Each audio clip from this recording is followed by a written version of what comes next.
Good morning students. आज का हमारा टॉपिक है बार चार्ट। बार चार्ट या bar graph is mainly a kind of chart जिसमें हम डिफरेंट डेटा को डिस्प्ले करने के लिए बार्स का यूज़ करते हैं। ये मेनली हमें किस लिए हेल्प करता है? ये हमें डिफरेंट ग्रुप्स या डिफरेंट कैटेगरीज़ को कंपेयर करने के लिए हेल्प आउट करता है। हर बार चार्ट में डिफरेंट बार्स यूज़ होती है ना, हर बार जो है विद डिफरेंट कैटेगरी को रिप्रेजेंट कर रही होती है, और उस बार की जो लेंथ होती है वो उस कैटेगरी की वैल्यू को रिप्रेजेंट करती है। जो जितनी बार्स यूज़ होती है ना, उनकी एक स्पेसिफिक लेंथ होती है वो या हाइट होती है, तो वो जो स्पेसिफ़िक हाइट है वो उस कैटेगरी की वैल्यू को रिप्रेजेंट करी होती है कि वो कैटेगरी की क्या वैल्यू है। नेक्स्ट हमारे पास ये है कि दो तरह के हमारे पास मेनली बार ग्राफ्स होते हैं, वर्टिकल होते हैं और हॉरिजॉन्टल होते हैं। वर्टिकल बार ग्राफ्स जो हैं they move from up and down, but the horizontal bar graphs जो हैं they move from side to side. अब ये हमें किस लिए बार चार्ट हमें किस लिए हेल्प आउट करता है? ये हमें डिफरेंट कैटेगरीज़ का जो डाटा होता है उसका आपस में कंपैरिजन करने के लिए यूज़ होता है। डिफरेंट फील्ड्स में हम यूज़ कर सकते हैं, फॉर एग्जांपल बिजनेस फील्ड्स में, साइंस फील्ड में, एजुकेशन फील्ड में, इन सब में हमारे पास बार चार्ट यूज़ होता है। नेक्स्ट हमारे पास है कि बार चार्ट को बनाने के या उसको ड्रॉ करने के क्या क्या स्टेप्स हैं। सबसे पहले हमने क्या करना होता है कि जितना भी हमारे पास डाटा मौजूद है उसको हमने कलेक्ट करना है, ठीक है, उसको अरेंज करना है। अरेंज इस तरह से करना है कि उसमें जो कैटेगरीज़ हैं उनको अलग कर लेना है और जो उसमें वैल्यूज़ मौजूद हैं उनको हमने अलग कर लेना है। नेक्स्ट यहाँ पे ना पेज नंबर 169 पे आ जाए। यहाँ पे हमारे पास एक बार ग्राफ बना हुआ है। इसमें क्या क्या करना होता है? सबसे पहले कि हमने एक एक्स एक्सिस और वाई एक्सिस ड्रॉ करना होता है। जो हमारे पास एक्स एक्सिस होता है वहाँ पे हमने कैटेगरीज़ को पुट करना होता है और वाई एक्सिस पे हमने वैल्यूज़ को पुट करना होता है। जब हम इस तरह से डिवीजन कर लेते हैं, फर्दर हमारे पास क्या आता है कि हमने जो भी हमारे पास डाटा मौजूद है उसमें हमने कैटेगरीज़ जो हैं उनको मेंशन कर देना है एक्स एक्सिस पे, और जितनी भी हमारे पास वैल्यूज़ मौजूद है उनका हमने एक स्केल सेट कर लेना है। स्केल हम किस तरह से सेट करते हैं कि जो भी हमारे पास मिनिमम वैल्यू होती है और मैक्सिमम वैल्यू होती है उसके अकॉर्डिंग हम स्केल सेट कर लेते हैं ताकि वो जो डाटा है हमारा वो उस ग्राफ के अंदर फिट इन हो सके।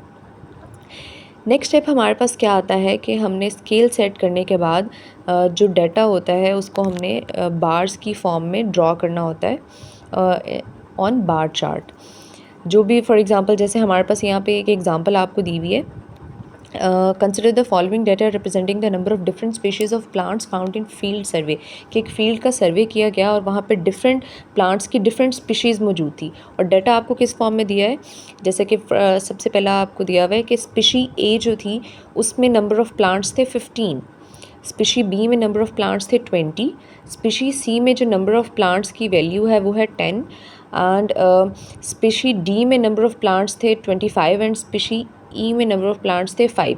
अब इस डाटा को हमने बार चार्ट की फॉर्म में अरेंज करना है। सेम स्टेप्स फॉलो करेंगे। सबसे पहले हम अपने डाटा को अरेंज करेंगे, इसमें कैटेगरीज़ को फाइंड आउट करेंगे और जो हमारे पास वैल्यूज़ हैं उनका हम एक स्केल सेट कर लेंगे। अब स्केल किस तरह से सेट किया है? मिनिमम वैल्यू हमने यहाँ पे ली है 0 और मैक्सिमम वैल्यू हमारे पास दी हुई है 25 है, तो अगर हम 5 का स्केल सेट करते हैं तो हमने मैक्सिमम वैल्यू यहाँ पे ली है 30। तो हमने 5 के डिफरेंस से एक स्केल ड्रॉ कर लिया, 0, 5, 10, 15, 20, 25 एंड 30। अब हमारे पास कैटेगरीज दी हुई है, species A, species B, species C, species D and species E, और उसको हमने एक्स एक्सिस पे मेंशन कर दिया। नेक्स्ट अब हम अगर अपने डाटा के अकॉर्डिंग देखें तो स्पीशी ए में क्योंकि 15 नंबर ऑफ़ प्लांट्स थे तो स्पीशी ए का बार ग्राफ जा रहा है हमारे पास 15 तक। स्पीशी बी में हमारे पास 20 प्लांट्स मौजूद थे तो स्पीशी बी के बार ग्राफ की लेंथ होगी 20 तक। नेक्स्ट हमारे पास स्पीशी सी में नंबर ऑफ़ प्लांट्स थे 10, सो हमारे पास जो बार ग्राफ की लेंथ होगी वो 10 तक होगी। नेक्स्ट हमारे पास स्पीशी डी जो है उसमें नंबर ऑफ़ प्लांट्स हैं 25, तो बार ग्राफ की लेंथ भी 25 तक होगी। एंड फर्दर जो स्पीशी ई है उसमें नंबर ऑफ़ प्लांट्स थे 5, तो बार ग्राफ की लेंथ भी ई तक होगी। अब इस तरह से हम कंपैरिजन कर सकते हैं इस सारे डाटा में कि कौन से स्पीशीज़ जो थी उस स्पेसिफ़िक फील्ड के अंदर कौन सी प्लांट्स की स्पीशी की वैल्यू ज़्यादा थी या कौन सी प्लांट्स की स्पीशी ज़्यादा वहाँ पे तादाद में मौजूद थी। तो इस डाटा से हमें पता चल रहा है, ये बार्स की मदद से, इनकी लेंथ से हम इजीली फाइंड आउट कर सकते हैं कि उस जो पर्टिकुलर फील्ड थी उसमें स्पीशी डी के जो प्लांट्स थे उनकी वैल्यूज़ या उनका जो नंबर था वो ज़्यादा था। Got it? ओके बेटा, नेक्स्ट इसमें है आपके पास कि शॉर्ट क्वेश्चंस कौन कौन से इंक्लूड हैं। सबसे पहले आपका यहाँ पे है शॉर्ट क्वेश्चन नंबर 4। इसके आंसर में आपके पास शॉर्ट क्वेश्चन नंबर 4 है आपका, what does the height of the bar in the bar chart represent. Bar chart में जो बार की हाइट होती है वो क्या रिप्रेजेंट करी होती है। तो इसके आंसर में आपके पास आएगा, बार चार्ट की फर्स्ट लाइन लिखी हुई है, a bar chart is a graphical representation of the data using bars of different heights और lengths. It is use to compare the quantities of different categories. तो यहाँ से लेके आपका जहाँ पे कैटेगरीज लिखा हुआ है यहाँ तक आपका शॉर्ट क्वेश्चन नंबर 4 का आंसर आ जाएगा। नेक्स्ट आपके पास है long question number 3। Describe the steps involved in creating a bar chart using Excel. Include a discussion on how to customize the chart for better visualization and interpretation of data. इसमें आप क्या करेंगे कि जो आपको bar chart बनाने के steps दिए हुए हैं यहाँ पे, ये आपका यहाँ से लेके जितने भी आपके स्टेप्स हैं, ये 7 स्टेप्स हैं, तो ये सारा का सारा इंक्लूड होगा लॉन्ग क्वेश्चन नंबर 3 में। नेक्स्ट आपका आ जाता है बेटा long question number 5। You are given the following data set. Create a bar chart to represent the number of different types of fruits sold at a market in 1 week.